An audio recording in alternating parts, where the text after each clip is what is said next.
My name is Christina, and I'm 22 years old. I've been grinding through nursing school for years now, juggling shifts, exams, internships, and that hustle only those in it truly understand. Oh, let me tell you a bit more about myself. I live on my own. Finally got my own place after pinching pennies. It's that freedom everyone craves, but deep down, it can feel a little scary sometimes. And yeah, they say I'm pretty. Modesty aside, I take good care of myself, you know. One day, during a break, I was scrolling through social media when I got a message from my friend, Sarah.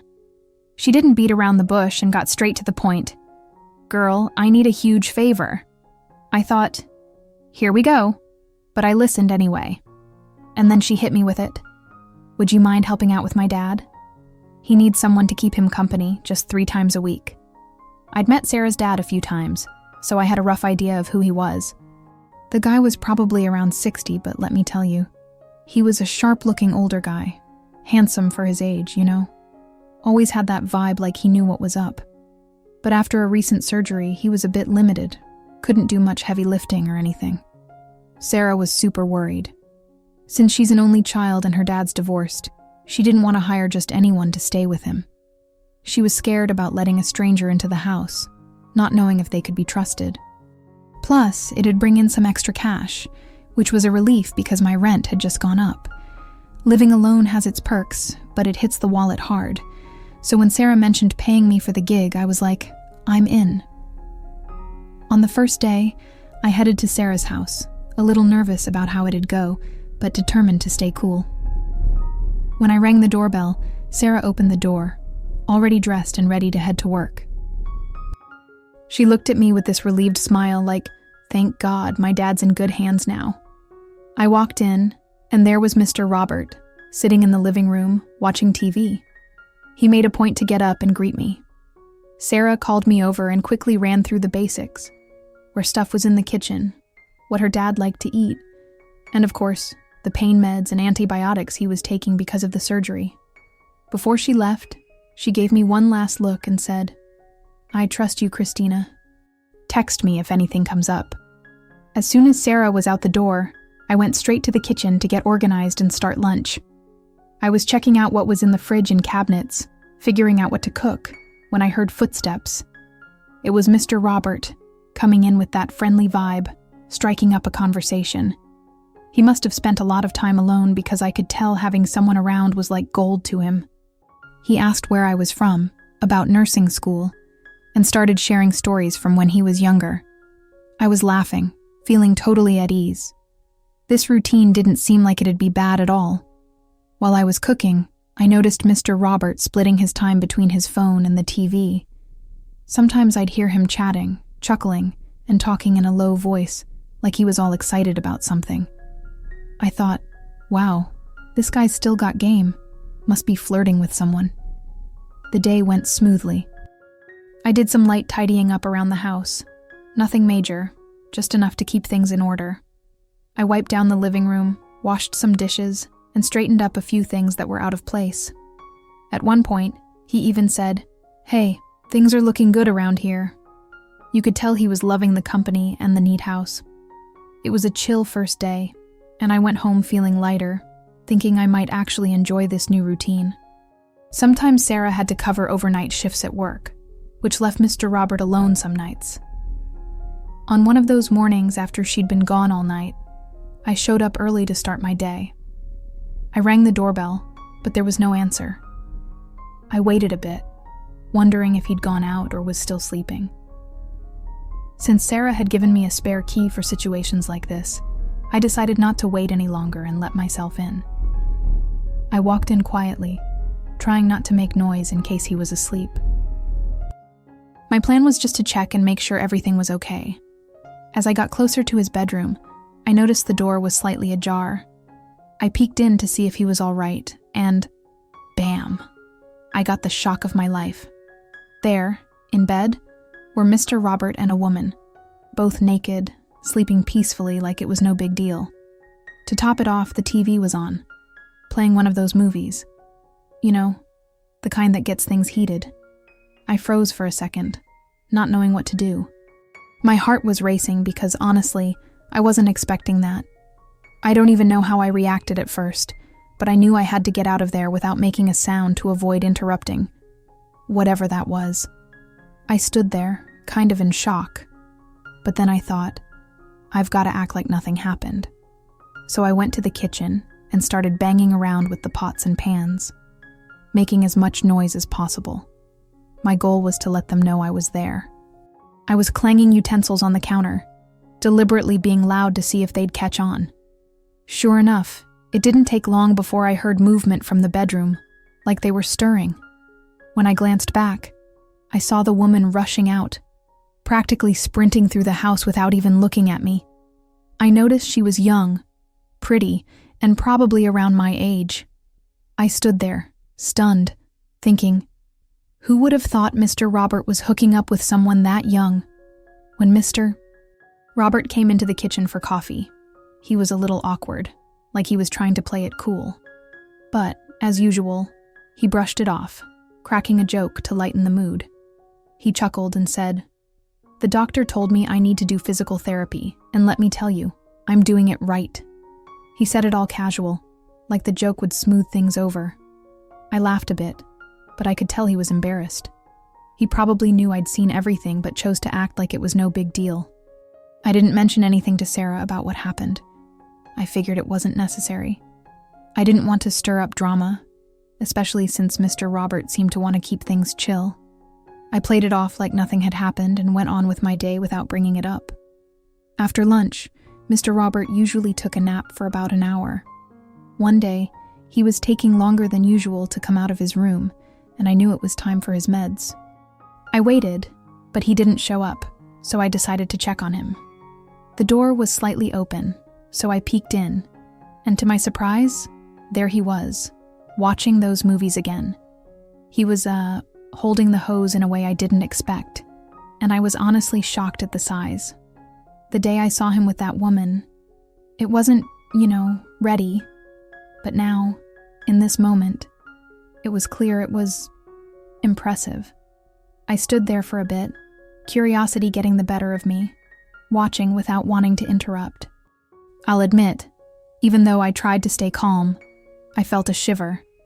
I wasn't prepared for that, and the whole situation was a shock, something I never expected. The way he was playing the trumpet sparked this wild excitement in me that I can't quite explain. My mouth was practically watering, and my thoughts were all over the place, caught up in this crazy sensation. The image of him in bed with that woman flashed back into my mind. Now I got why. Even at his age, he was still out here. It even turned me on a little. I snapped out of it and knocked on the door to break the moment. "Mr. Robert, it's time for your meds," I said loudly. He quickly replied, "Just a minute." I could hear him shuffling around, probably getting himself together. I waited by the door, no rush, knowing he needed a moment to sort himself out. After a bit, he called me in. Even through his clothes, I couldn't help but notice the bulge was still there.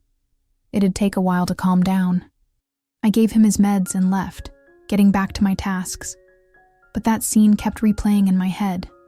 The image stuck with me, and I didn't know what to do with it. I tried to act normal, even though my mind was racing. Despite my regular visits, I never caught any other women there again. He seemed to make sure they left before I arrived, like he knew what I might think, or just didn't want me to see anything else. Either way, the routine went on, and things kind of went back to normal, with him living his life and me doing my job. One day, I got off the bus to head to Mr. Roberts' house, but on the way, a huge rainstorm hit me out of nowhere. There was no way to run, and the rain was so heavy that I was soaked in no time. When I got to the house, Mr. Robert looked at me, surprised, and immediately offered to help. "Oh my gosh, you're drenched.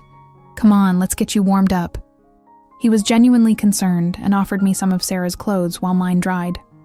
I went to the bedroom, and he came back with a tiny pair of shorts and a top that, honestly, barely covered anything. When I saw them, I couldn't help but say, "These won't fit."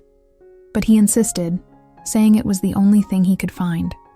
I tried to come up with an excuse, but he was so set on helping that I gave in. I felt super awkward, but I didn't have much choice. I went to the bathroom to change, and let me tell you, I was not comfortable. The clothes were so short I felt practically naked. Even as I tried to get used to it, I felt exposed and vulnerable the whole time. I stayed in the bathroom for a few seconds, trying to muster the courage to go back to the living room. But the discomfort stuck with me. When I finally came out, Mr. Robert cracked a joke to break the tension, chuckling and looking me up and down with a mischievous glint in his eye. I gave a shy smile, trying to act like everything was fine. I noticed that day he was chattier than usual. Every time I moved around, he'd follow with some excuse, like he wanted to stay close.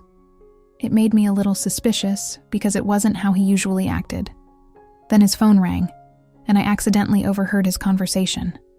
From the way he was talking, I could tell his date for the day had canceled. He sounded a bit frustrated but tried to play it off. Those looks he was giving me throughout the day started to stir something different in me.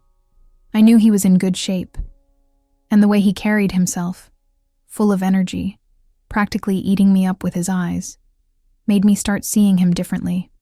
I couldn't ignore that he seemed hungry, like he was dying to hook up with someone. It got me thinking about playing a little game.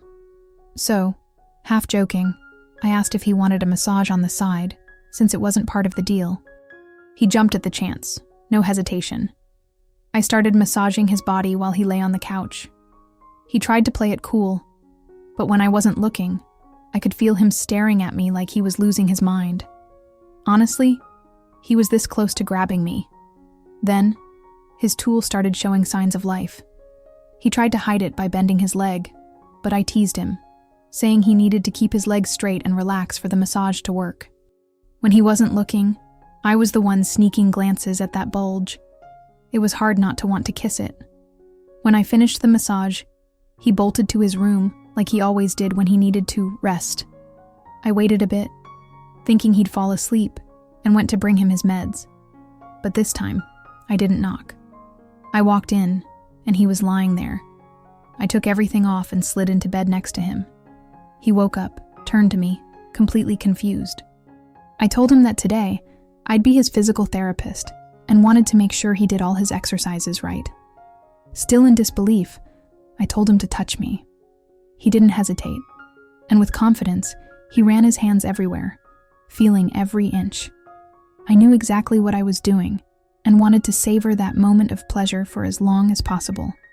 He kept exploring with his hands, and seeing I was wetter than when I'd arrived in the rain, he knew it was time to show me his tool. I kissed it all over.